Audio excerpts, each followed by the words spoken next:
Kong Skull Island is the most ridiculous thing I've seen in quite a while, and that's almost a good thing. It knows exactly what it is most of the time. It's so close to being something legitimately good, but what's there is just forgettable overall. The first act is one of the most fast-paced things I've ever seen, which isn't an issue, and there's some rapid cutting during montages later in the film. However, thankfully, this editing style does not carry over to the action scenes, which are full of dynamic shots and crazy effects, and these traits aren't exclusive to the most massive battles. They're even present in scenes just of characters conversing. However, these moments are full of awkward tonal shifts due to the shoving in of forced character drama, which doesn't work as a result of both the lightning pace and very large main cast. When you make a movie that tries to focus on this many characters, you run the risk of some of them not being all that interesting, and quite frankly, throughout the running time, I wasn't invested in a single one here. Not once did I see them as anything more than the actors playing them, which isn't helped at all by them being boring archetypes established and played out decades ago.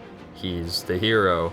He's the troubled scientist who is presumed crazy. She's the photographer. He's the misguided, vengeful soldier. She's the Asian. She's the photographer. He's the comic relief who proves useful somehow. She's the photographer. Did I mention Brie Larson plays a photographer in this movie? Deaths of characters that have had maybe 2 lines are treated like major events, but I couldn't bring myself to care about any of them. That's not to say that the writing is all bad. There's plenty of little moments that are memorable, funny, and yes, quotable. The plot is meh, but for the most part wrapped up nicely. I do have several logistical questions. How do more people not die from being inside helicopters that are nearly destroyed? Shouldn't creatures this big have more of an impact on the water when walking through it? But these aren't that big of a deal, as the movie is not one that demands to be taken super seriously. It revels in its own ridiculousness, starting off with a cliched but mercilessly fast-paced news montage opening credit sequence, getting straight into the action and incorporating tropes from both modern-day blockbusters and those of the 80s and 90s throughout. It also goes in almost directly the opposite direction as its sister Godzilla did in terms of the titular characters. Whereas that film tried to keep its major attraction hidden to build tension, Kong puts the big guy right up front and makes the various other creatures one of the biggest factors of the whole experience. I love seeing all of the designs and the variety of ways they interacted with the human characters. The effects are also really good, although at no point is it not obvious that everything is CG'd. Sound-wise, the movie's mostly average. There's one really jarring shift